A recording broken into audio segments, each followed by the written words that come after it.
نحمده ونصلی علی رسولہ الکریم، اما بعد فاعوذ باللہ من الشیطان الرجیم، بسم اللہ الرحمن الرحیم۔ قال اللہ تبارک و تعالی: لقد ابتغوا الفتنة وقلبوا لك الامور حتى جاء الحق وظہر امر اللہ وهم کارہون۔ ومنهم من يقول ائذن لي ولا تفتني الا في الفتنة سقطوا وان جہنم لمحيطة بالكافرين۔ وقال النبي صلی اللہ علیہ وسلم: آیۃ المنافق ثلاث: اذا حدث كذب واذا وعد اخلف وَإِذَا عَاهَدَ غَدَرَ وَإِذَا اؤْتُمِنَ خَانَ۔ صدق اللہ مولانا العظیم وصدق رسولہ النبی الکریم۔ معزز دوستو، کتاب مقدس قرآن حکیم وہ جامع ترین کتاب ہے جو انسانی زندگی کے جملہ پہلوؤں میں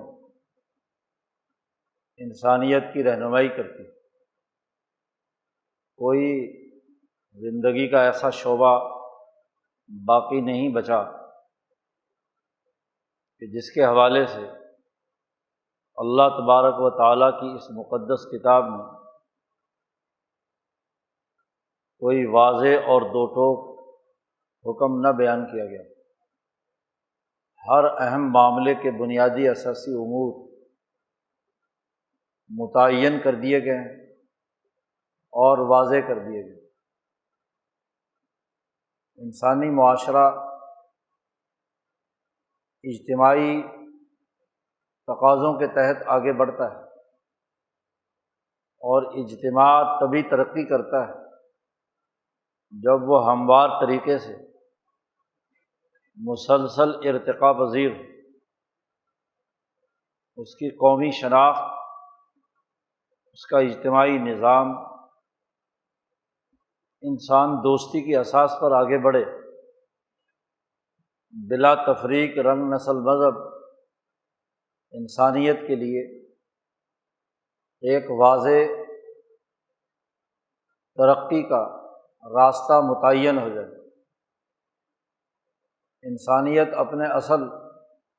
تقاضوں کے مطابق آگے بڑھے۔ انبیاء علیہم السلام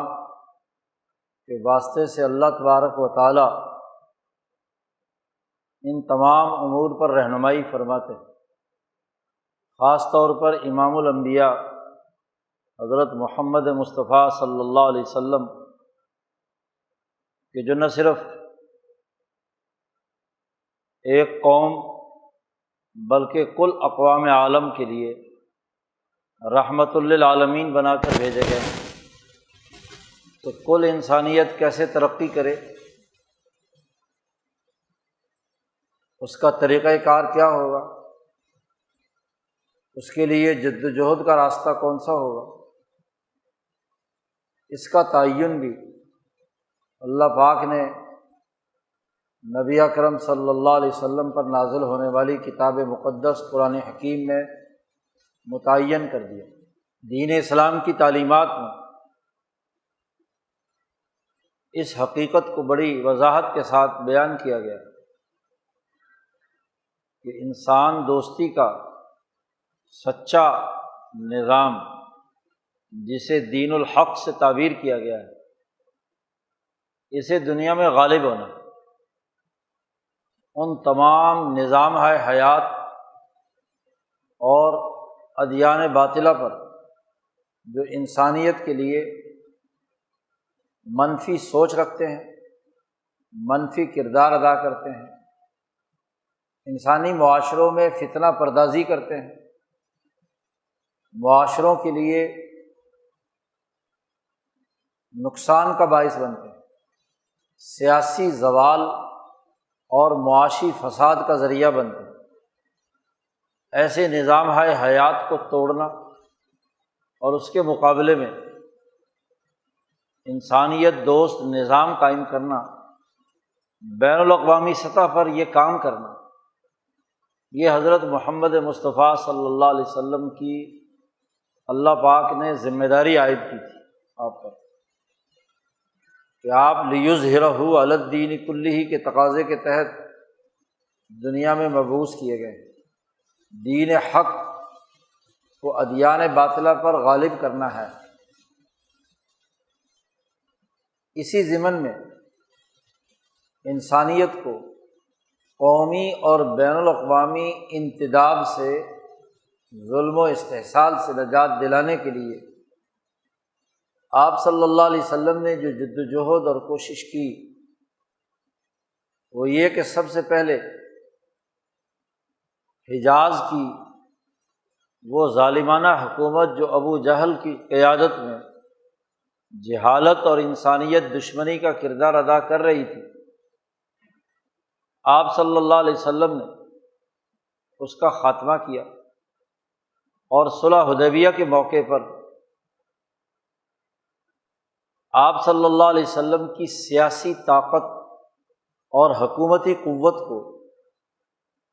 تسلیم کر لیا گیا۔ مکے کی یہ ظالمانہ طاقت صلح پر مجبور ہوئی، اللہ پاک نے اسے فتح مبین سے تعبیر کیا۔ جزیرۃ العرب میں، حجاز میں خاص طور پر جتنی فتنہ پرور قوتیں تھیں ان تمام کا آپ نے خاتمہ کیا۔ صلح حدیبیہ سے فارغ ہوتے ہی آپ صلی اللہ علیہ وسلم نے یہودیوں کا وہ گروہ جو خیبر میں مکے والوں سے مل کر سازشیں فتنہ پردازی پیدا کر رہا تھا، اس کی سرکوبی کی، خیبر فتح کیا۔ اور امام شاہ ولی اللہ دہلوی فرماتے ہیں کہ خیبر کی فتح کے ساتھ ہی گویا کہ نبی اکرم صلی اللہ علیہ وسلم ایک بادشاہ کے طور پر، حکمران کے طور پر سامنے آئے، اور آپ کی یہ حیثیت پورے جزیرۃ العرب میں تسلیم کر لی گئی۔ یہاں سے واپسی پر آپ صلی اللہ علیہ وسلم نے حکمت عملی بنائی کہ جو اس وقت دنیا کی دو بڑی طاقتیں کیسر و کسریٰ ہیں، جن میں اس وقت عرب علاقوں کے قریب تک قیصر روم کا نمائندہ ملک غسان موجود تھا، تو قیصر اور کسریٰ کے نام نہ صرف خطوط لکھے بلکہ عملی اقدامات کے لیے جنگی امور طے کیے، سیاسی معاملات کو وضع کیا، اور اسی تناظر میں غزوہ تبوک کے لیے آپ صلی اللہ علیہ وسلم نے تیاری کی۔ غلبہ دین کا اگلا مظہر، بین الاقوامی انقلاب کا پہلا قدم غزوہ تبوک، کہ اب یہ دین حق کا جو نظام جزیرۃ العرب اور حجاز مقدس میں قائم کر لیا گیا ہے، اب اس کی طاقت اور قوت کو اگلے مرحلے میں وہ ادیان باطلہ جو دنیا میں دو سپر طاقت کی حیثیت سے دنیا کے اکثر حصے پر غالب تھیں، ان کی سرکوبی کی گئی۔ اس کے لیے غزوہ تبوک کا ڈول ڈالا گیا۔ یہ آیات مبارکہ جو تلاوت کی گئی ہیں خطبے میں، ان کا تعلق غزوہ تبوک کے پس منظر سے ہی ہے۔ انسانی معاشرے میں جب واقعات وقوع پذیر ہوتے ہیں، حادثات پیدا ہوتے ہیں، نئے ایشوز جنم لیتے ہیں، تو انسانی عقل اس کے لیے راستے سوچتی ہے، طریقہ کار وضع کرتی ہے، قانون اور دستور بناتی ہے۔ شہنشاہ مطلق ذات باری تعالیٰ بھی انسانیت میں جب کل انسانیت کو چیلنج کرنے والے واقعات وقوع پذیر ہوں، تو اللہ پاک کی طرف سے بھی واضح احکامات وحی الہی کی صورت میں انبیاء علیہم السلام کے قلوب پر نازل ہوتے ہیں۔ یہ صورت برات اور بالخصوص اس کا وہ حصہ جس کا تعلق غزوہ تبوک سے، ان میں وہ اصول کلیہ بیان کر دیے گئے جو بین الاقوامی سیاست، قومی امور کی انجام دہی سے متعلق تھے۔ ایسے مرحلے پر کسی بھی ریاست اور قوم میں ایسے افراد اور گروہ وجود میں آ جائیں جو اس ریاست کے قومی تقاضوں کی خلاف ورزی کریں، جنہیں دین کی اصطلاح میں منافق کہا جاتا ہے۔ یہ منافقین کا گروہ اپنی ریاست کے مفادات سے غداری کرنے والا، اپنے قومی امور سے بغاوت کرنے والا، قومی امور کو بین الاقوامی مداخلت کی بنیاد پر وجود میں لانے والا گروہ، قرآن حکیم نے تقریباً 1.5-2 پاؤ اس صورت میں 5 طرح کے منافقانہ رویوں کا تحلیل و تجزیہ کیا ہے۔ غزوہ تبوک کے موقع پر تمام لوگوں کو دعوت دی گئی تھی کہ وہ اس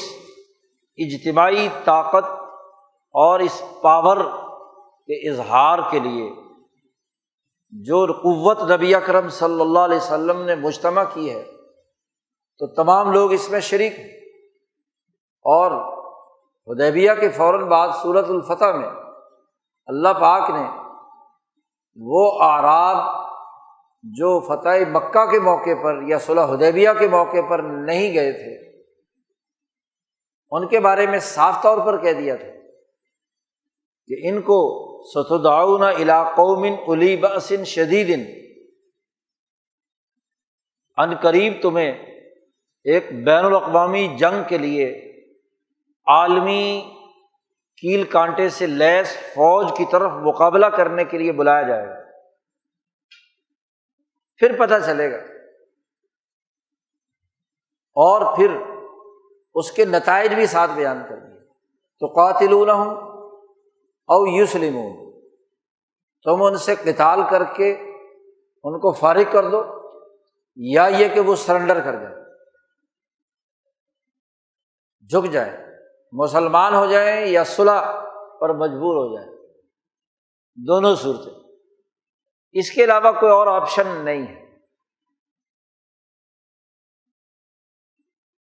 کسی بھی دین اور نظریے اور قوم کے قومی نظام اور اجتماعیت کو غالب کرنے کے لیے اجتماعی ڈسپلن کا ہونا بڑا لازمی اور ضروری ہے۔ اگر اس اجتماعی ڈسپلن کی خلاف ورزی کی جائے، قومی مفادات میں سوراخ کیا جائے، تو سوراخ کرنے والے کوئی منافق کہتے ہیں، نفق سوراخ کو کہتے ہیں، سرنگ کو کہتے ہیں۔ لوگ جو مکہ جاتے ہیں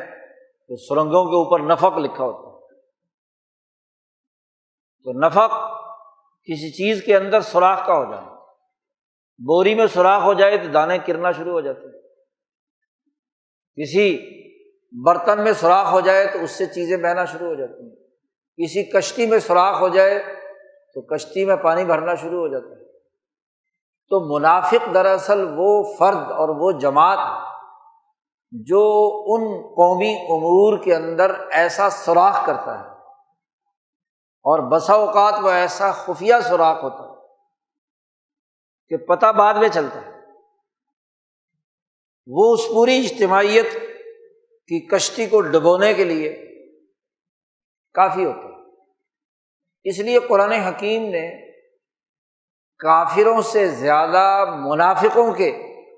منافقانہ رویوں کو زیر بحث لا کر اس کی شناعت اور خرابی بیان کی۔ شروع پارے سے ہی اللہ پاک نے کہا ہے کہ یہ منافق تو دھوکہ دیتے ہیں اللہ کو بھی اور اس کے رسول کو بھی، بظاہر مسلمان ہو گئے ایمان لے آئے، جماعت کا حصہ ہیں، اب ان کی ذمہ داری اس جماعت کے ڈسپلن کو قبول کرنا، اس جماعت کے طے کیے ہوئے فیصلوں اور امور کی پابندی کرنا، اور اس کے لیے اپنی تمام عقلی اور عملی قوتوں کو بروئے کار لانا۔ یہ ایک ایسا بنیادی اساسی اصول ہے کہ جو دنیا کی ہر قوم، ہر مذہب، ہر اجتماع میں عقلی طور پر بھی تسلیم شدہ ہے۔ ایک آدمی ادھر ہے یا ادھر ہے، دشمن میں ہے یا آپ کے ساتھ ہے، اس کے بارے میں تو بالکل واضح ہے کہ جو دشمن ہے وہ دشمن ہے، اس سے تعلق دشمنی کا ہے۔ لیکن ایک فرد، ایک جماعت دعویٰ کرے زبان سے کہ وہ ایمان والی جماعت کا حصہ ہے، اور پھر ان امور کو جو جماعت نے طے کیے ہیں اس کی خلاف ورزی کرے، اس میں سوراخ کرے، تو اس سے بڑھ کر خرابی اور کیا ہو سکتی۔ تو اللہ پاک نے منافقین کے حوالے سے بہت واضح ہدایات، ان کے رویوں کا تحلیل و تجزیہ۔ اب اسی صورت میں دیکھ لیجئے، مشرکین مکہ یا کافروں کے بارے میں چند آیتیں ہیں، انما المشرکون نجس ولا یقربوا المسجد الحرام بعد عامہم ھذا، یا یہ کہ جب تک سیاسی شکست کھا کر جزیہ دینے پر مجبور نہ ہو جائیں اس وقت تک ان سے لڑائی لڑو، دشمن واضح ہے، قاتل المشرکین، جنگ لڑو۔ اس کے لیے جماعت کی اجتماعی طاقت کو واضح کرتے ہوئے انفروا خفافا وثقالا، جیسے بھی ہو، ہلکے ہو، بوجھل ہو، تیاری ہے نہیں ہے، پیدل ہو، گھوڑے پر ہو، کسی طرح بھی ہو، تمہیں اس غزوہ میں شریک ہونا ہے۔ اور پھر عفا اللہ عنک لما اذنت لہم سے لے کر اس سورت کے اختتام، اس پارے کے اختتام، بلکہ اگلے پارے کی ابتدائی 2-3 رکوعوں تک منافقانہ رویوں کو زیر بحث لا کر قرآن حکیم نے یہ واضح کر دیا کہ خطرناک دشمن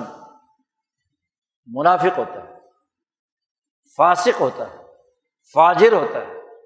مفسد ہوتا ہے، کہ جو بظاہر ایمان کا لبادہ اڑے ہوئے جماعت کا حصہ دار بنتا ہے، اس ملک اور قوم اور دھرتی سے تعلق رکھتا ہے اور اس کے مفادات کے خلاف کام کرتا ہے، اس کے مفادات پر کاری ضرب لگاتا ہے، ذاتی مفادات، گروہی مفادات، طبقاتی مفادات کی بنیاد پر، اپنی سرمایہ پرستی کی بنیاد پر، اپنے نسلی تفوق کو برقرار رکھنے کے لیے، پوری اجتماعیت کے لیے نقصان کا باعث بنتا ہے۔ تو قرآن حکیم نے اس رکوع سے بات شروع کی ہے، خاص طور پر غزوہ تبوک میں جانے سے پہلے کی صورتحال میں منافقین آ کر طرح طرح کے بہانے کرتے تھے، حضور صلی اللہ علیہ وسلم سے اجازت مانگتے تھے۔ تو آپ صلی اللہ علیہ وسلم نے سوچا کہ یہ منافق ہے، یہ اگر ساتھ چلا بھی گیا تو وہاں بھی فساد پیدا کرے، تو آپ اجازت دیتے رہے۔ تو اللہ پاک نے یہاں نبی اکرم صلی اللہ علیہ وسلم کو مخاطب کیا کہ عفا اللہ عنک،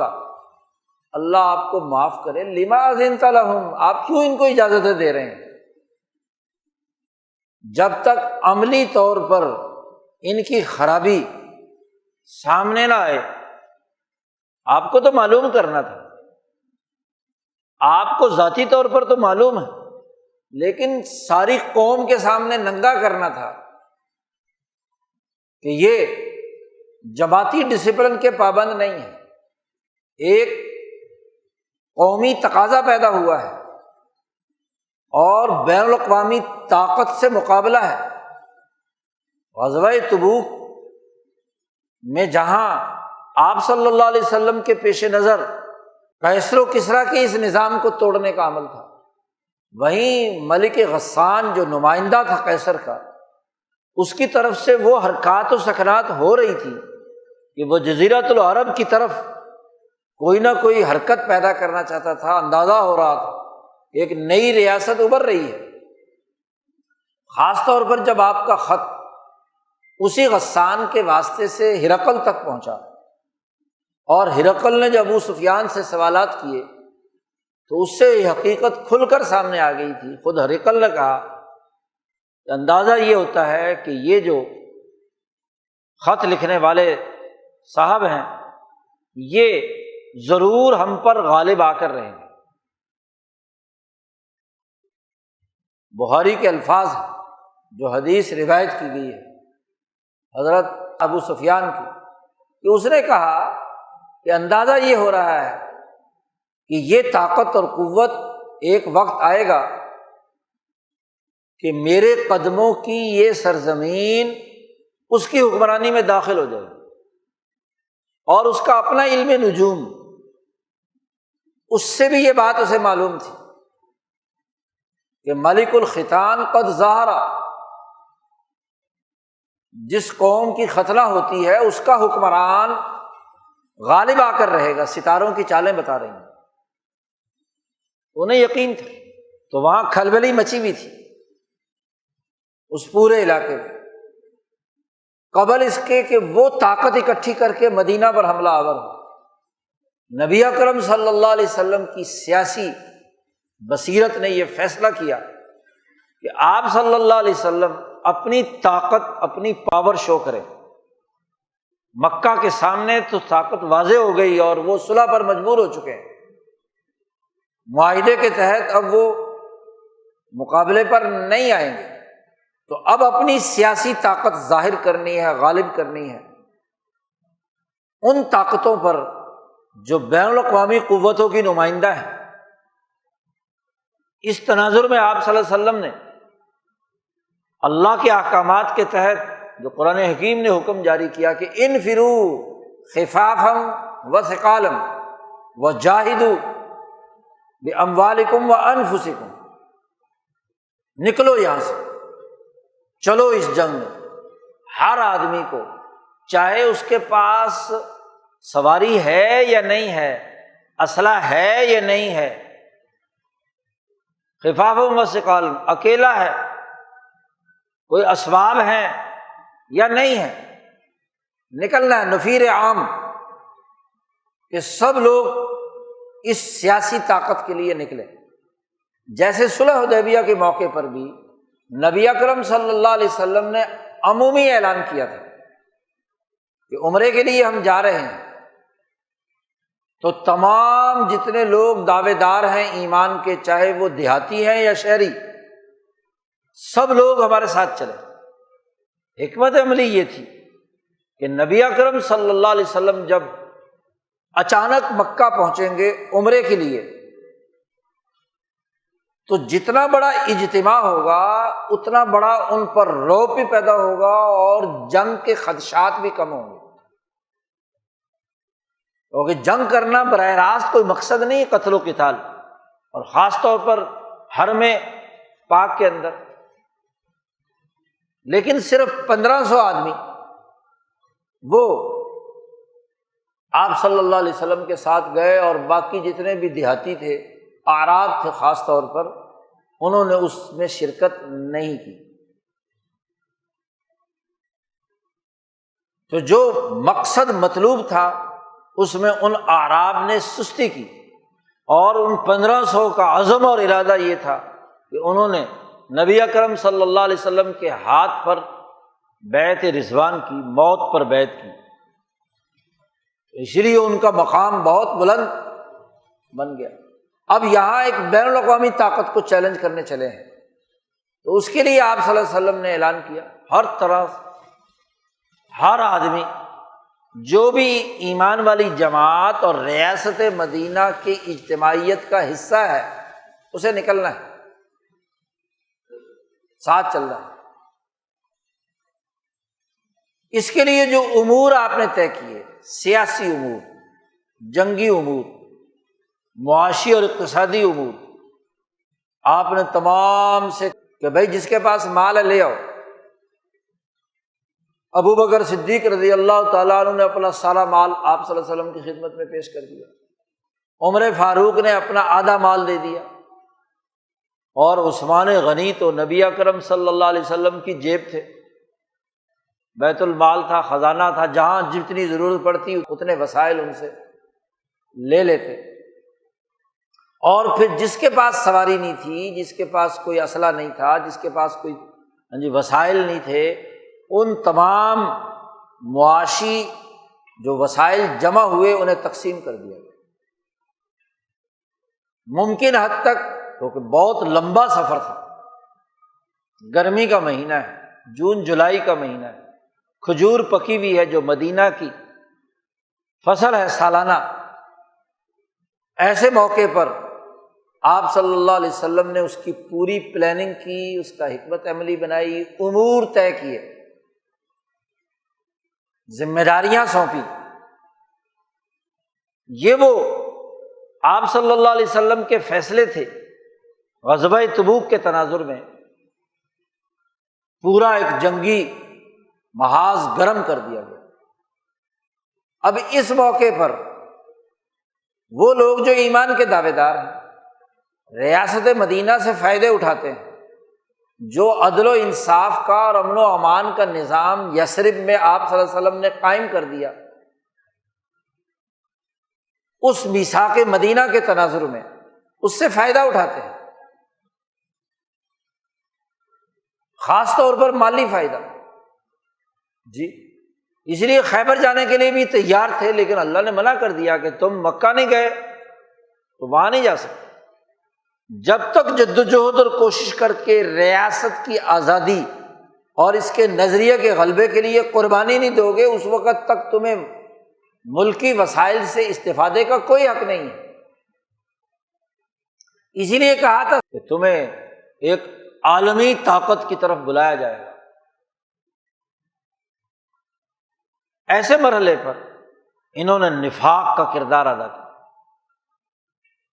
اجتماعیت کو توڑا۔ اس پر اللہ پاک نے بڑی واضح بات کرتے ہوئے کہا کہ یہ لوگ جو کسی ریاست کے منافق ہوتے ہیں، بین الاقوامی قوتوں سے رابطے رکھتے ہیں، ان کے ایجنٹ بن کر کردار ادا کرتے ہیں، ملک غسان سے جن کے خفیہ تعلقات ہیں، قیصر و کسریٰ کے نمائندے بن کر کردار ادا کرتے ہیں، حجاز کی سیاسی طاقت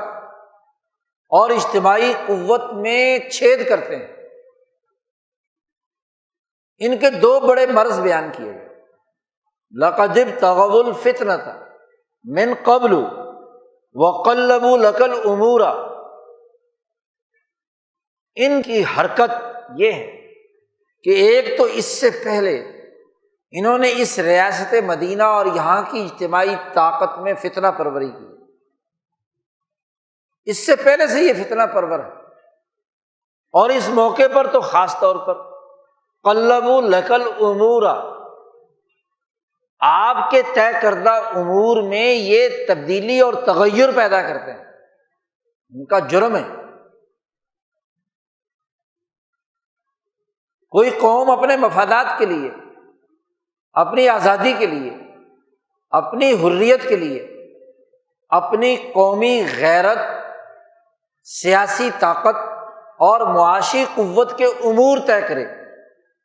اور اس میں وہ سرمایہ پرست گھس جائیں، کہیں کہ ہم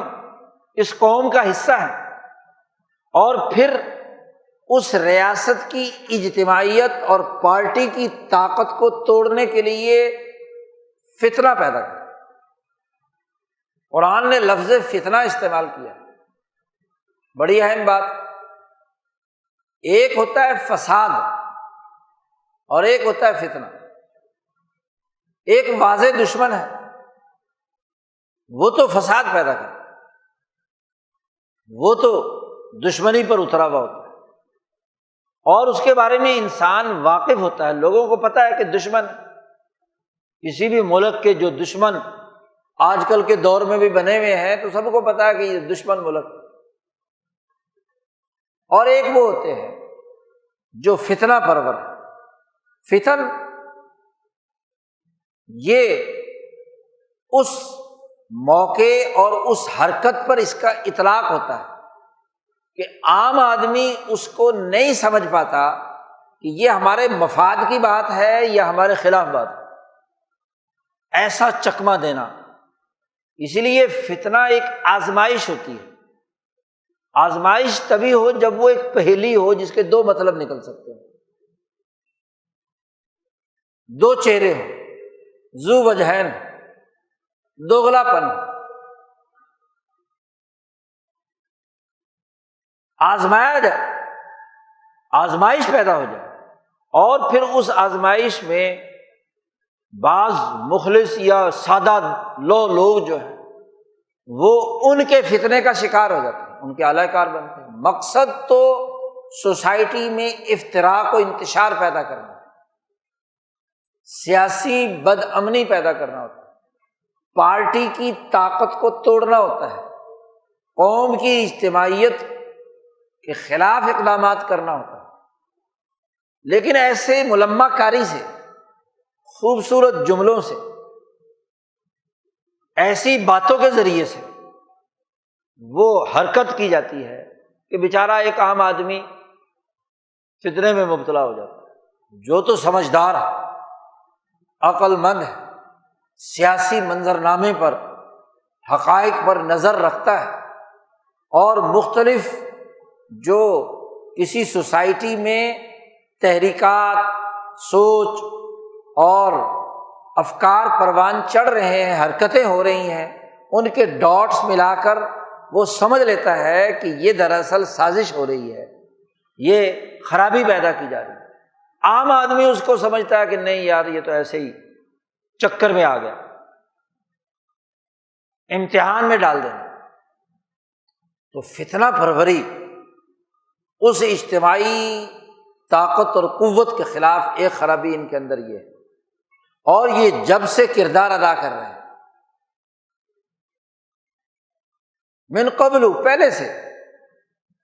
اور یہ اشارہ ہے جو اگلی آیت آ رہی ہے، منافقین کی 5 اقسام اللہ پاک نے اس کے بعد بیان کی ہیں۔ ان میں سے پہلی قسم بیان کرتے ہوئے کہا وَمِنْهُمْ مَنْ يَقُولُ اُذَن لِّي وَلَا تَفْتِنِّي۔ ان میں سے ایک ایسا بھی ہے جو حضور صلی اللہ علیہ وسلم سے غزوہ تبوک میں شرکت کے حوالے سے کہتا ہے کہ مجھے اجازت دے دیں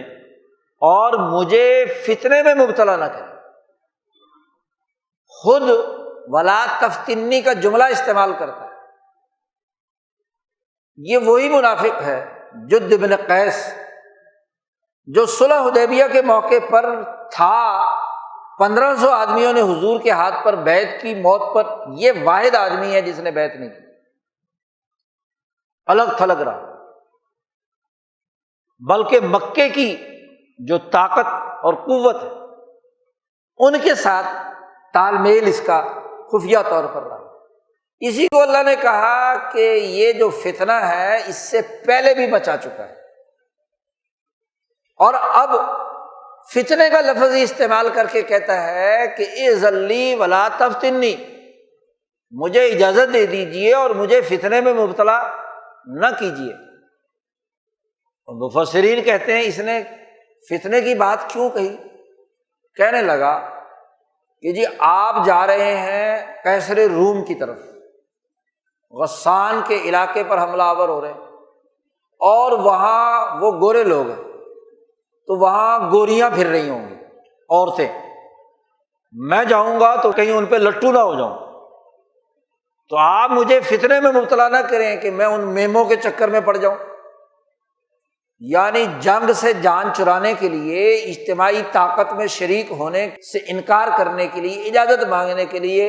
حضور صلی اللہ علیہ وسلم کے بارے میں لفظ فتنہ استعمال کرتا ہے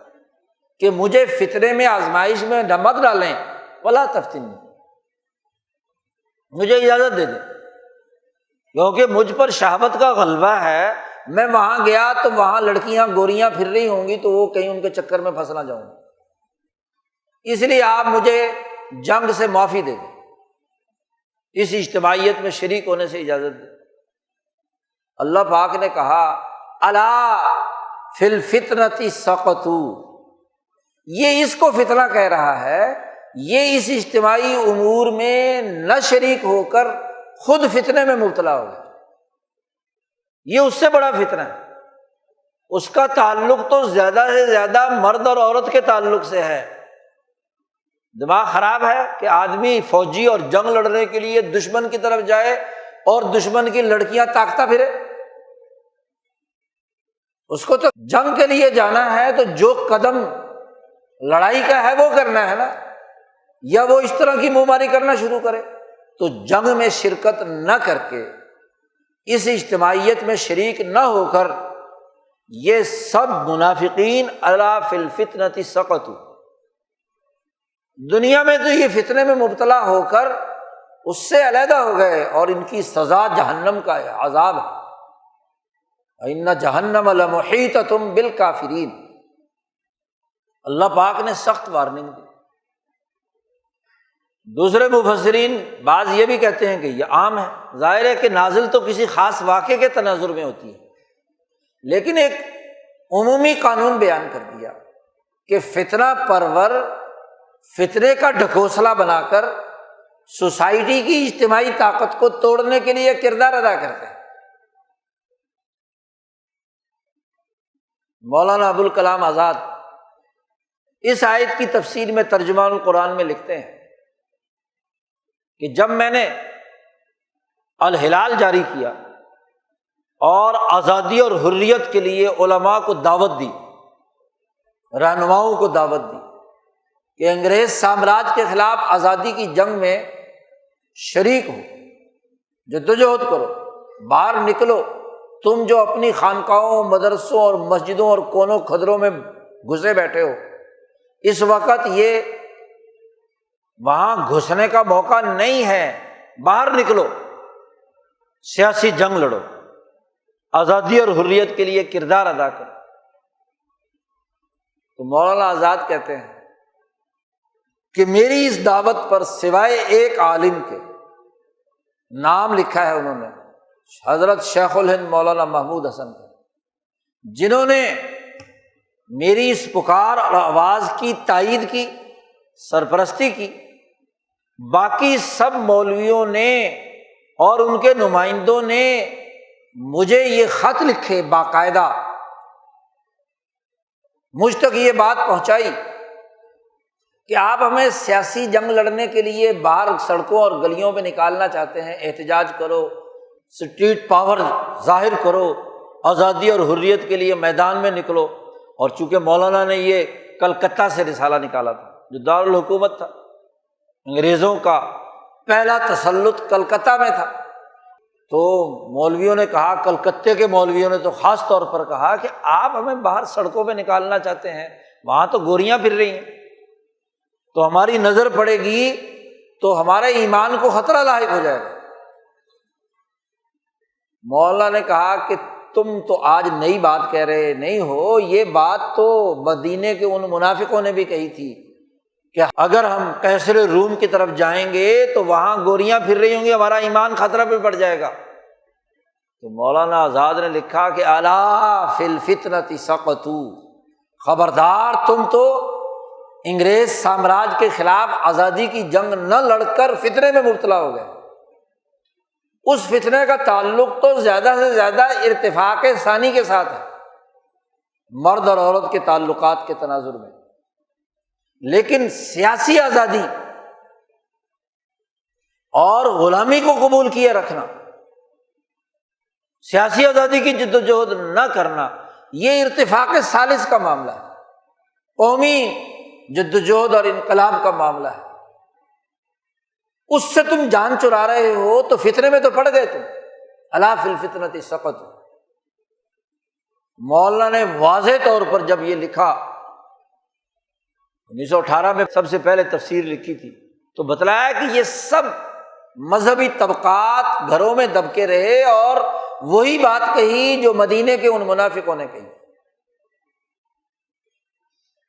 یہ پہلی قسم ہے منافقین کی جس کا قرآن حکیم نے یہاں سے تذکرہ شروع کیا ہے، اور وَمِنْهُمْ مَن يَلْمِزُكَ فِي الصَّدَقَاتِ تک اس پورے گروپ جو منافقین کا ہے اس کا تذکرہ ہے۔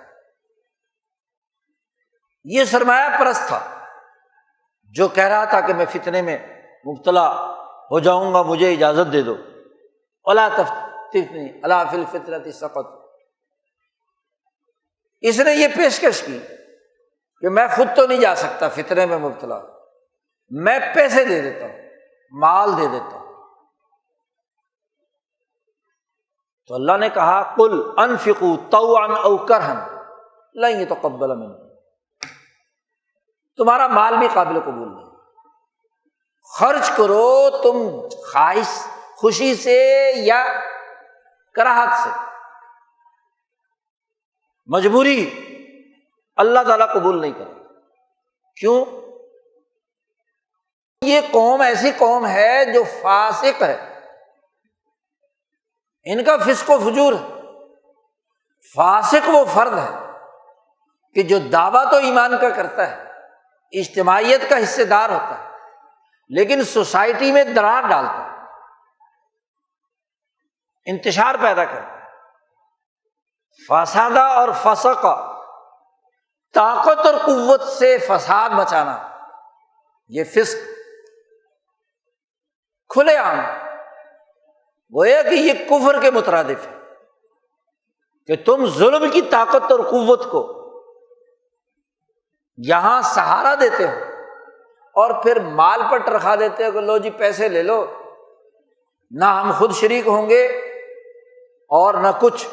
لیکن ساتھ ہی فتنہ پروری بھی کرتا ہے۔ قرآن حکیم نے تفصیل سے بات بیان کر دی، اور پھر یہاں تک کہا کہ اگر کسی کے دماغ میں یہ بات موجود ہو کہ ان کے پاس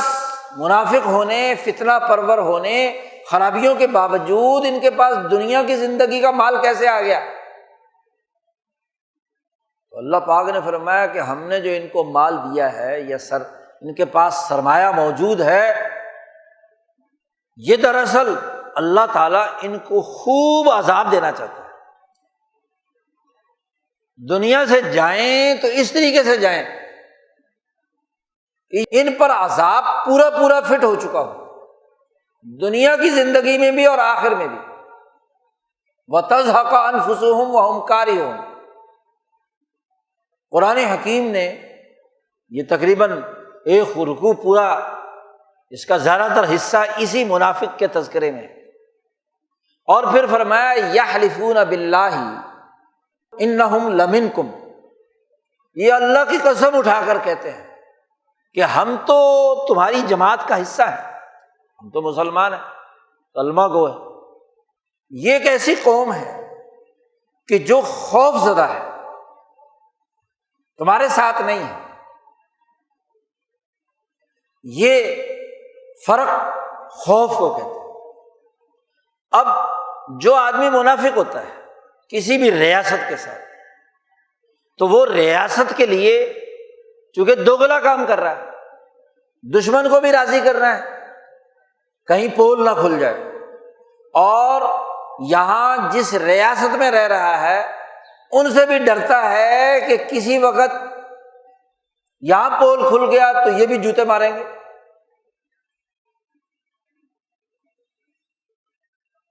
ایسی جماعت ہے جو خوف زدگی کی حالت میں ہے۔ یہ منافقین کے رویے قرآن حکیم بیان کر رہا ہے۔ قسمیں اٹھا کر تو کہتے ہیں کہ ہم تمہارے ساتھ ہیں، لیکن ایسے خوف زدہ ہیں، ایسی حالت میں ہیں کہ ان کے سامنے 3 آپشن اگر آ جائیں تو سارے کے سارے پل پڑیں گے اس پر۔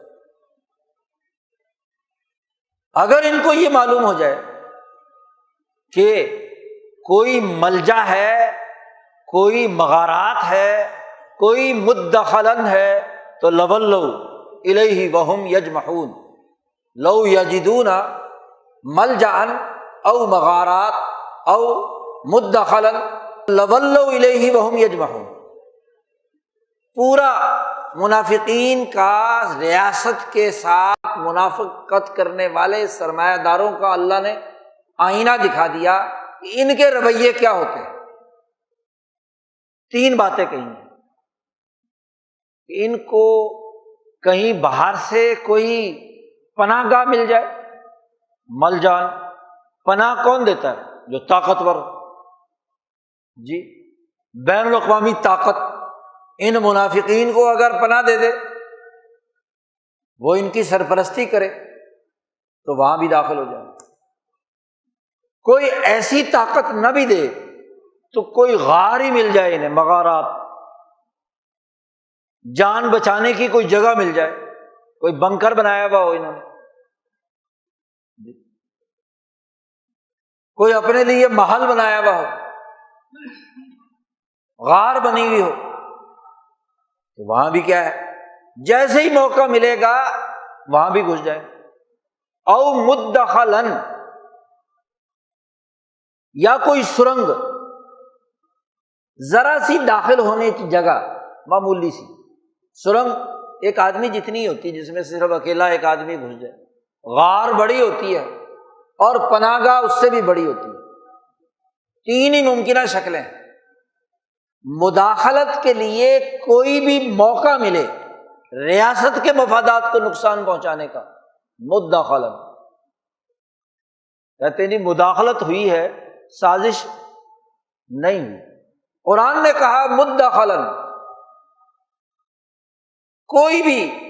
داخل ہونے کی کوئی بھی معمولی سا بھی موقع ملے مداخلت کرنے کا، داخل ہونے کا، تو لولو تولی سے ہے۔ تو شیخ الہند نے ترجمہ کیا اس میں جا گھسیں گے، کیونکہ موقع مل رہا ہے اس کے ذریعے سے مفادات اٹھانے کا۔ وَهُمْ يَجْمَحُونَ، پل پڑیں گے ایک دوسرے پر، ہر ایک کوشش کرے گا، ہاں جی، سارے منافقین اکٹھے ہو کر کہ جلدی جلدی اس غار میں، اس مدخل میں، اس سرنگ میں، اس ملجا کے اندر داخل ہو جائیں۔ خوف کی وجہ سے بھی خوف زدہ ہوتے ہیں کہ اگر عوام جاگ گئی، قوم کا مفاد بڑھ گیا، قومی طاقت اور قوت پیدا ہو گئی تو یہ ہمیں نقصان دے گی، یا عالمی طاقت ناراض ہو گئی تو پھر بھی کیا ہے، وہ اس طرح کی حرکت سر انجام دیں گے۔ اس کے لیے بھی کیا ہے، کردار ادا کرے۔ یہاں تک قرآن حکیم نے منہم من یقول اذلی ولا تفتنی سے لے کر اس آیت کے اختتام تک قرآن حکیم نے ان منافقین کا نقشہ کھینچا ہے، سرمایہ پرستی کا، فتنہ پروری کا، انسانی سوسائٹی میں ایسے مقامات تلاش کرنے کا جن کے ذریعے سے فتنہ پیدا ہو، چاہے وہ خوف زدگی میں کریں، جان بچانے کے لیے کریں، دشمن کے مفادات کے لیے۔ اس کے بعد دوسری قسم، پھر تیسری قسم، پھر چوتھی قسم، 5 اقسام ترتیب کے ساتھ قرآن حکیم نے اس سورۃ مبارکہ میں بیان کی۔ منافقین یہ سب سے اعلیٰ ترین قسم ہے، منافقین جس کا اللہ پاک نے سب سے پہلے تذکرہ کیا۔ اور ان تمام کا جو مجموعی عمل ہے وہ ابتغاء فتنہ، فتنہ تلاش کرنا،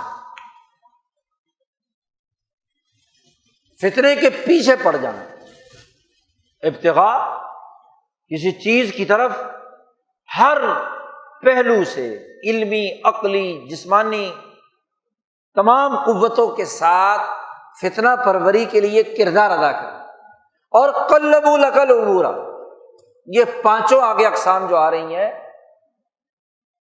منہم سے، یہ جتنی بھی اقسام ہیں ان کا آغاز منہم سے ہوتا ہے۔ قرآن حکیم کی عجیب ترتیب ہے، ان تمام کا مشترکہ عمل قلبوا لک الامور، قوم کے جو طے شدہ امور ہیں، ترقی کے راستے کے جو بنیادی امور ہیں، انہیں تبدیل کرنا، تبدیلی لانا منفی بنیادوں پر، فتنہ پروری کرنا اور تقلیب امور، قوم کے اجتماعی امور کے اندر تغیر و تبدل پیدا کرنا۔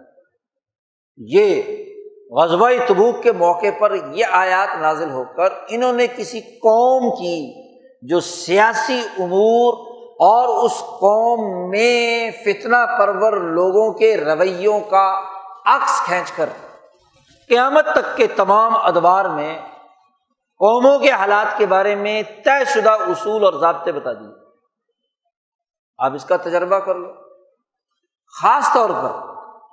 اگر ان آیات کی روشنی میں ہم پچھلی 300 سال کی تاریخ کو، بر عظیم پاک و ہند کی تاریخ کو دیکھیں کہ اس قوم کے عدل و انصاف پر مبنی نظام اور امور کے خلاف اس خطے کے غداروں، منافقوں، فاسقوں اور فاجروں نے جو کردار ادا کیا، میر جعفر سے لے کر آج تک تمام منافقین کے اندر یہی رویے پائے جاتے کہ اس خطے اور دھرتی کے قومی مفاد، مسلمانوں کے طے شدہ امور اور اس کے نظام کے خلاف غداری کا ارتکاب کرنے والے، بغاوت کرنے والے،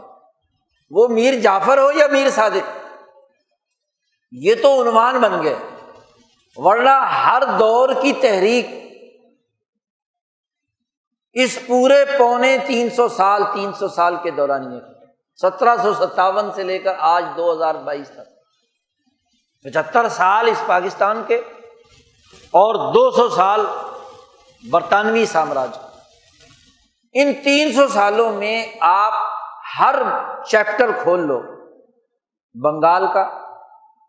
اودھ کا، لکھنؤ کا، یو پی کا، دلی کا، پنجاب پر قبضے کا، سندھ پر قبضے کا، خیبر پختونخوا پر قبضے کی پوری 100 سالہ تاریخ، جس میں ان منافقین نے یہی کردار ادا کیا اور حریت پسندوں نے جو امور طے کیے ان کی تحریکات کو نقصان پہنچانے، ان کے طے شدہ امور کو تبدیل کرنے۔ ٹیپو سلطان جو امور طے کرتا ہے تو قلبوا لک الامور، فتنہ، ابتغاء فتنہ اور تقلیب امور، یہ دو بنیادی عنوان یاد رکھیے۔ آپ کو ہر دور میں منافقین کا یہی کردار نظر آئے، منافق کہو، فاسق کہو، فسادی کہو، فاجر کہو، ظالم کہو، اور ان طاقتوں کے لیے جو بین الاقوامی ہے۔ رسول اللہ صلی اللہ علیہ وسلم کی قومی طاقت کے مقابلے میں قیصر کی بین الاقوامی طاقت ہے، اور قیصر ہی کی وہ طاقت ہے جو قیصرہ برطانیہ، جو قیصرہ ہند بنی، اس نے قیصرہ ہند کا خطاب لیا، اس کے آگے پیچھے خدمات سر انجام دینے والے برطانوی مفادات کے لیے کام کرنے والے ہندوستانی مولوی، لیڈر، پیر، رہنما کردار ادا کرنا، ان کی ذرا فہرست بنا لو۔ خاص طور پر ان کے سیاسی غلبے کی فتنہ پروری ہے، باقی چیزیں ثانوی ہیں، کون اچھی نماز پڑھتا تھا، بحث یہ کہ اس کا سیاسی کردار کیا تھا۔ اگر وہ 1857 کی جنگ آزادی کو جو نجیب آباد میں لڑی گئی اور اس تحریک کے نمائندے نواب محمود خان کو نواب نہ محمود خان لکھتا ہے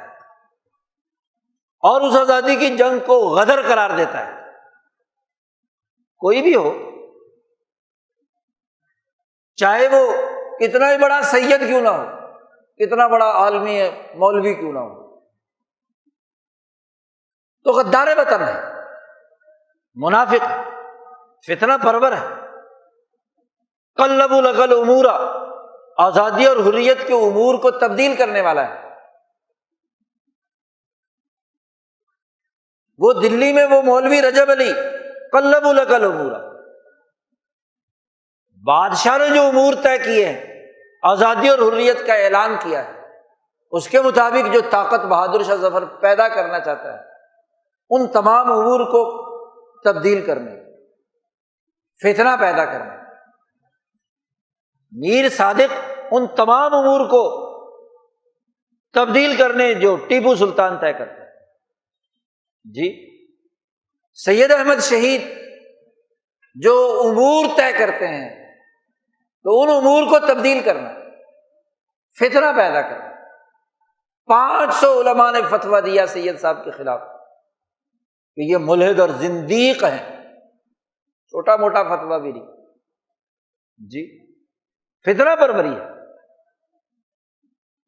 جدوجہد آزادی کے لیے کردار ادا کرتے ہوئے شیخ الہند کے تحریک خلافت کے لیے جدوجہد کر رہے تھے۔ یہ پنجاب کے پیروں نے، یہ یو پی کے ایک دوسرے سے متصادم عقائد کی بنیاد پر لڑنے والے دیوبندی بریلویوں کے نمائندے، وہ اس خلافت تحریک کے خلاف فتوے جاری کرتے، موالات برطانیہ کی حمایت میں کردار ادا کرتے۔ تو الا فی الفتنۃ سقطوا۔ 1912 میں مولانا آزاد کہتے ہیں کہ ہیلے بہانے یہ کہ بازاروں میں باہر نکلیں گے، سیاسی جنگ لڑیں گے، تو جو ہم دوپٹہ اوڑھ کر خانقاہ میں بیٹھ کر جو کسی آسمان پر پہنچ جاتے ہیں تو کسی لڑکی پہ نظر پڑے گی تو زمین پہ گر پڑیں گے۔ یہ کیسا ایمان ہے کہ کسی غار کے اندر، کسی مدخل میں، ہاں جی کسی کیا نام ہے ملجا میں بیٹھ کر تو وہ 7ویں آسمان پر پہنچ جاتا ہے مراقبہ کر کے،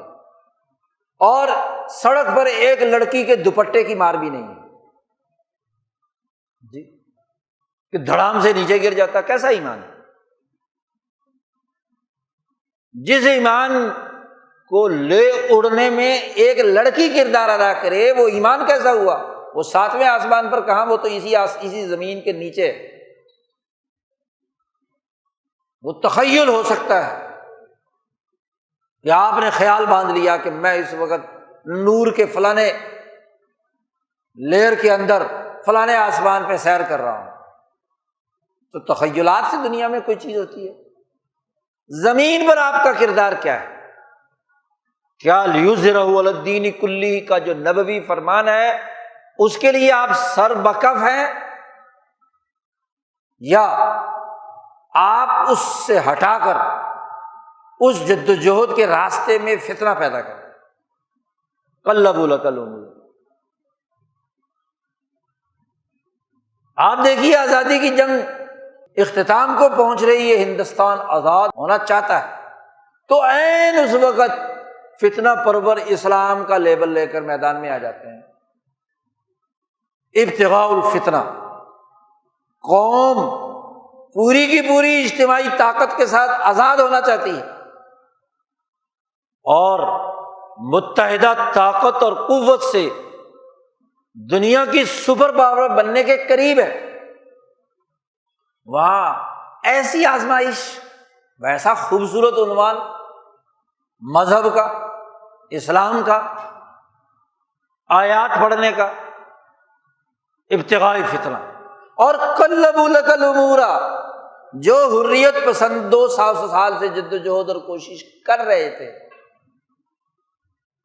کہ اجتماعی طاقت اس خطے میں ایسی پیدا ہوگی، بنے کہ دنیا کی ایسی پاور بنے جو چین کو بھی آزاد کرے، جو روس کے اوپر بھی حکمرانی کرے، جو تمام جزیرۃ العرب پہ ظالموں کے تسلط کو اکھیڑ کر باہر پھینک دے۔ مولانا سید محمد میاں لکھتے ہیں آنے والے انقلاب کی تصویر میں کہ یہ طاقت قوت پیدا ہوتی ہے، یہ سپر پاور بنتا ہے ہندوستان، بر عظیم پاک و ہند، اس کی طاقت وجود میں آتی ہے، تو دنیا کی تمام مظلوم قوموں کے لیے راستہ صاف ہوتا ہے۔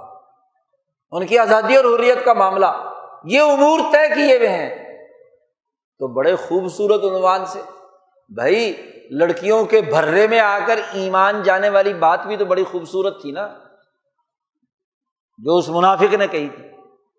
تو اسی خوبصورت عنوان کے ساتھ آپ کے سامنے بات کی گئی، لیکن قلبوا لک الامور،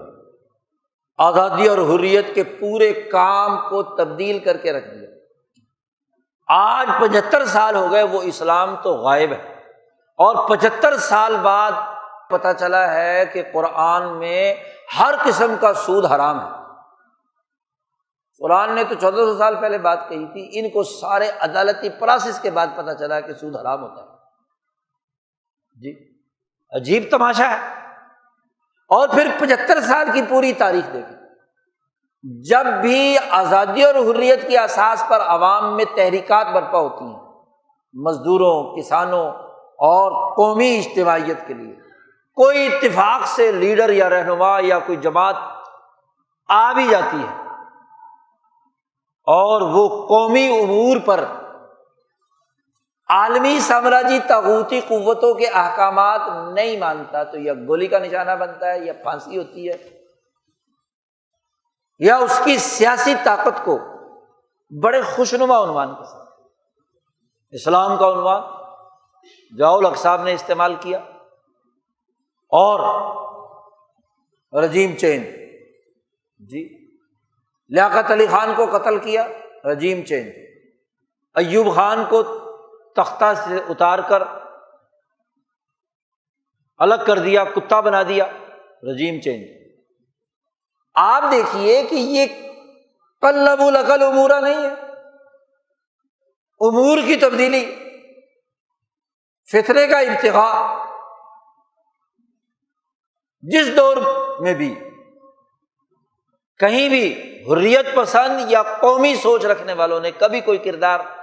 اتفاق سے ادا کیا، اول میں تو کبھی ایسے امور طے نہیں ہوئے، سسٹم نے امور طے نہیں کرنے دی، لیکن ایسا فتنہ پیدا کریں گے خوشنما عنوان سے، جمہوریت چاہیے، اسلام چاہیے۔ آپ بتائیں کہ اس پاکستان میں پچھلے 75 سال میں جمہوریت کی بحالی کی کتنی تحریکیں چلی ہیں جمہوریت کے نام پر، لیکن ہر دفعہ جمہوریت کی نیلم پری آتی ہے اور دیو استبداد مزید پکا ہو جاتا ہے۔ چاہے وہ ایوب خان کے بعد جمہوریت کا ڈول ڈالا گیا ہو، الیکشن کرائے گئے ہوں، بھٹو صاحب کی حکومت بنی ہو، یا ضیاء الحق کے بعد یا مشرف کے بعد، جمہوریت کا خوبصورت ٹائٹل استعمال، اسلام کا خوبصورت ٹائٹل ہر ڈکٹیٹر نے استعمال کیا، عنوان خوبصورت، اسی کو فتنہ کہتے ہیں کہ ایسی کاراگری دکھانا، ایسا انداز اور اسلوب اختیار کرنا کہ ظاہری طور پر لوگ اس کے بھرے میں آئے اور اس کے پیچھے چل پڑے، قانون، آئین، ضابطے، ان کے اندر ایسا جھول رکھنا کہ اس کو دونوں مطلب لیے جا سکتے ہیں۔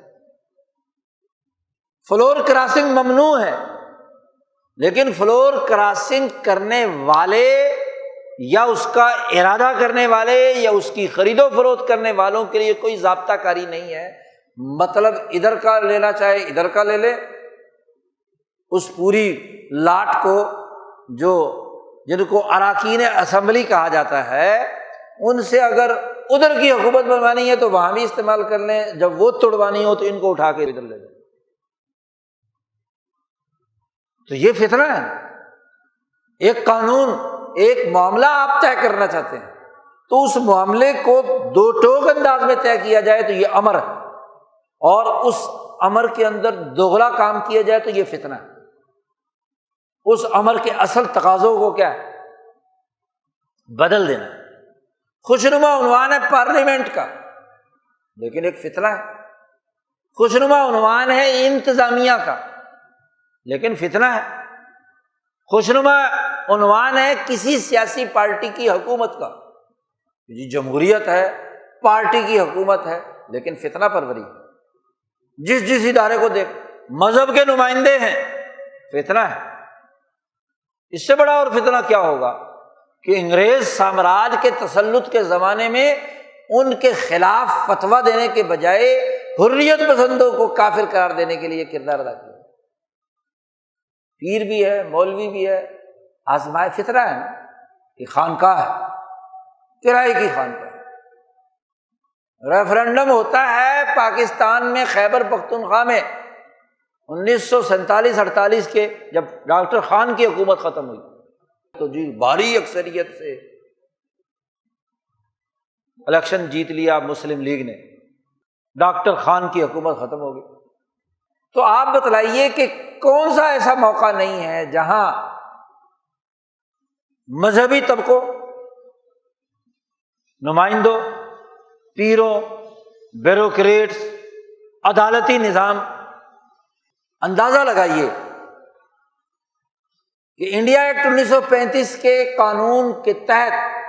دستور ساز اسمبلی گورنر جنرل نہیں توڑ سکتا، اس کی بنیاد پر مولوی تمیز الدین عدالت میں پہنچتا ہے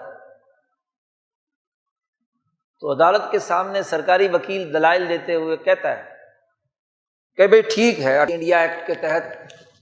یہ کام نہیں کیا جا سکتا، دستور ساز اسمبلی جب تک دستور نہ بنائے تو ٹوٹ نہیں سکتا، لیکن یہ جو ایکٹ ہے انڈیا ایکٹ، یہ تو برطانوی پارلیمنٹ نے 3 جون 1947 کو منظور کیا تھا دونوں ملک بناتے ہوئے، اور اس میں ایک گورنر جنرل بنایا گیا تھا، اور وہ گورنر جنرل وہ برطانیہ کی ملکہ اور حکمران کا نمائندہ ہے۔ یہ جو اسمبلی توڑی ہے، پاکستان ایک آزاد ملک نہیں ہے، یہ اس ایکٹ کے تحت گورنر جنرل کے ماتحت ہے، اور گورنر جنرل نمائندہ ہے ملکہ برطانیہ کا، تو گورنر جنرل نے ملکہ برطانیہ کے بہاف پر اسمبلی توڑ دی،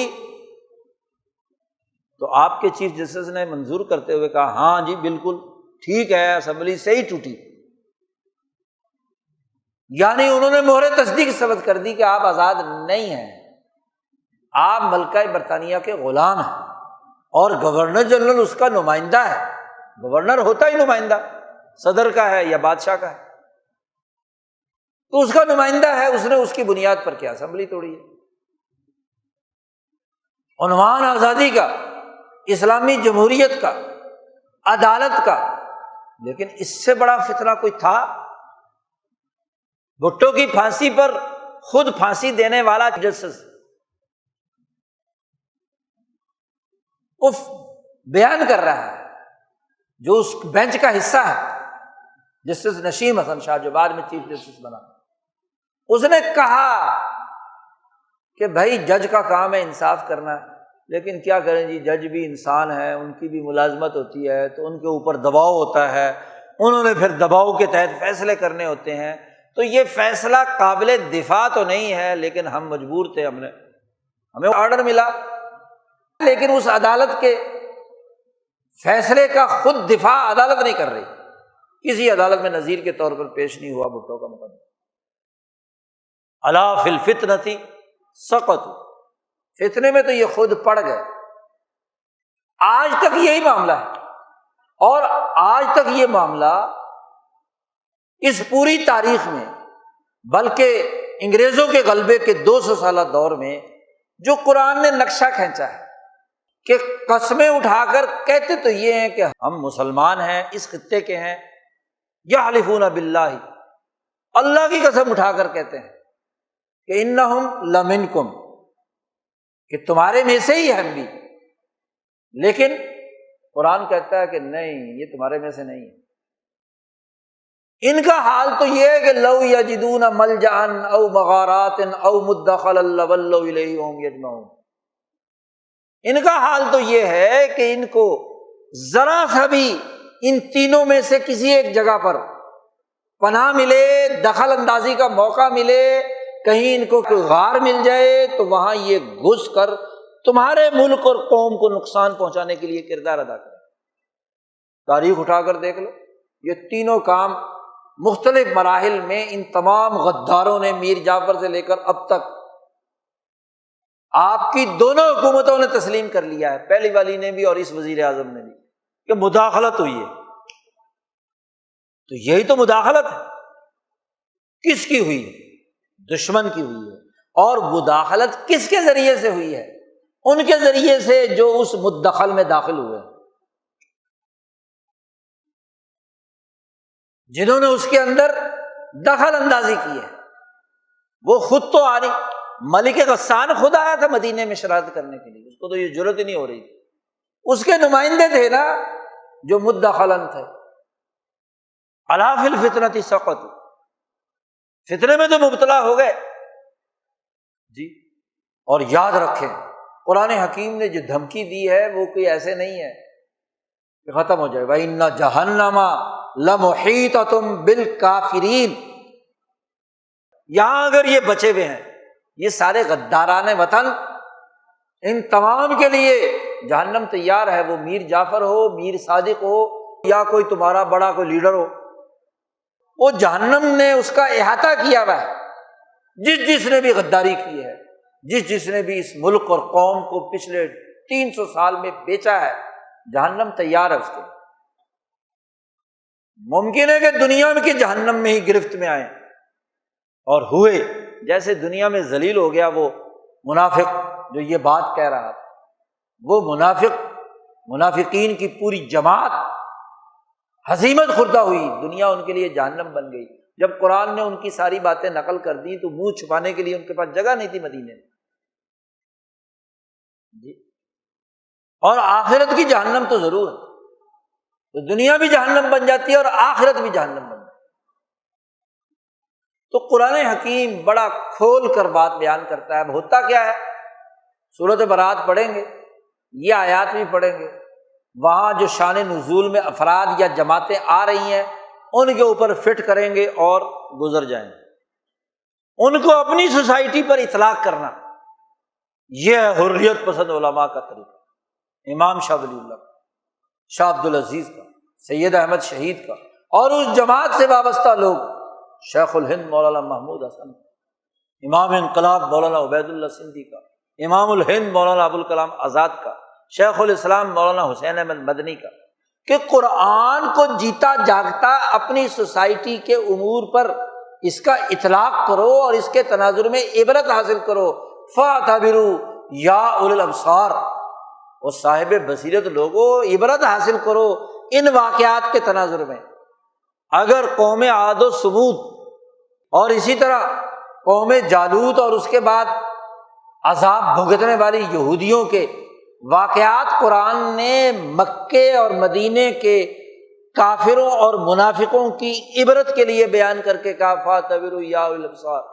تو رسول اللہ صلی اللہ علیہ وسلم کے واقعات آج ہمارے لیے کیوں نہیں ہے یا اولي الابصار؟ ہماری آنکھیں کھولنے والے کیوں نہیں ہیں؟ آج ان کا اطلاق کیوں نہیں ہو سکتا؟ آج ہمارے گرد و پیش جو منافقین اور فتنہ پرور اور قومی امور کو تبدیل کرنے والے ہیں عالمی مفادات کے لیے، ذاتی گروہی طبقاتی مفادات کے لیے، تو ان پر اس کا اطلاق کیوں نہیں ہو سکتا؟ یہاں زبانیں کیوں گونگ ہے؟ یہاں واضح راستہ کیوں نہیں بتلایا جاتا؟ کیوں نہیں اس کی وضاحت کی جاتی عوام کے سامنے، مسلمانوں کے سامنے، کہ قرآن نے تو 1400 سال پہلے یہ آئینہ دکھا دیا تھا۔ اس کی قرآن کی تعلیمات کے تناظر میں اپنا جائزہ خود لے لو، یہی تو عبرت ہے، یہی تو بصیرت ہے، یہی تو شعور ہے۔ اب بصیرت افروز قرآنی احکامات کو نظر انداز کرنا اور بصیرت فروشوں کے پیچھے چلنا، عقل دشمنوں کے پیچھے چلنا، شعور مارنے والے لیڈروں اور رہنماؤں کے پیچھے نعرے بازی کرنا، فتنہ پروروں کا اعلی کار ہونا، یہ ہمارا رویہ بن چکا ہے۔ یاد رکھیے، جب تک قوم اس طرح کے فتنہ پروروں کو سمجھ کر ان سے برات کا اعلان نہیں کرتی، اس وقت تک اس کی آزادی اور حریت دیوانے کا خواب ہے۔ ایک بڑ ہے، ایک نعرہ ہے، ہزاروں لاکھوں کا مجمع جمع کر لو، تو ووٹ کے لیے تو شاید تمہارے کسی کام آ جائے، لیکن فیصلہ تب ہوگا کہ جب ان تمام غداروں، فتنہ پروروں اور ان کے اس کردار سے برات کا اعلان کر کے قومی بنیادوں پر اپنے امور طے کیے جائیں، ڈسپلن پیدا کیا جائے، تنظیم پیدا کی جائے، گہرا شعور حاصل کیا جائے۔ یہ نہ ہو کہ کبھی کہتے ہیں جی امریکہ کا نظام بناؤں گا، کبھی کہتے ہیں جی برطانیہ کا نظام بناؤں گا، کبھی کہتا ہے چین کا نظام بناؤں گا، کبھی کہتا ہے روس کا نظام بناؤں گا۔ یہ تمہیں یہ نظام نظر آتے ہیں؟ اس کی بنیاد پر نظام قائم ہوگا؟ یہ تو کسی نئے بھرے کی طرف لانے کا عمل، جدید سرمایہ داری کی طرف رخ کرنے کا نیا انداز اور اسلوب ہے، جس میں کروڑوں اربوں روپے خرچ کیے جا رہے ہیں۔ اس کی بنیاد کیا ہے؟ سوچ کیا ہے؟ نظریہ کیا ہے؟ تو جب تک قرآنی تعلیمات کے مطابق نظریہ نہیں ہوتا، شعور نہیں ہوتا، تنظیم نہیں ہوتی، اجتماعی طاقت اور اجتماعی امور طے نہیں کیے جاتے، اس وقت تک کوئی نتیجہ پیدا ہوتا ہے۔ وہی جو کل تک دوسری جماعتوں میں تھے، انہیں الیکٹیبل کہہ کر آپ نے اپنی جماعت میں شامل کیا، تو کیا اس بنیاد پر تبدیلیاں آتی ہیں؟ اس بنیاد پر امور طے ہوتے ہیں۔ قرآن حکیم جو شعور دیتا ہے، جو نظریہ دیتا ہے، جو سوچ دیتا ہے، اسے سمجھنا اور اس کی اساس پر قومی آزادی کی جنگ لڑنا، اس کے امور طے کرنا،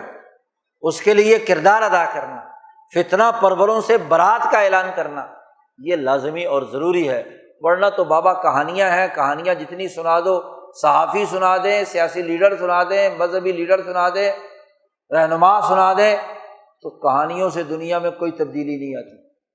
قرآن کے واقعات سے صحیح عبرت حاصل کرنے، شعور پیدا کرنے، اجتماعی امور کو اجتماعی انداز میں نظم و ضبط اور ڈسپلن سے سر انجام دینے سے قومیں کامیاب ہوتی ہیں۔ جو طریقہ کار نبی اکرم صلی اللہ علیہ وسلم نے اپنایا، ریاست مدینہ کا نعرہ لگانے سے ریاست مدینہ قائم نہیں ہوگی۔ ریاست مدینہ کی طاقت منوانے کے لیے محمد مصطفیٰ صلی اللہ علیہ وسلم نے جو انداز اور اسلوب اور کردار ادا کیا اور قرآن حکیم نے اس کی وضاحت کی، اسے اختیار کرنے سے ریاست مدینہ کا نمونہ اور ماڈل بنتا ہے۔ ورنہ تو محض نعرے اور تقریریں اور اس کی بنیاد پر کام نہیں ہو سکتا۔ اللہ تعالی ہمیں قرآنی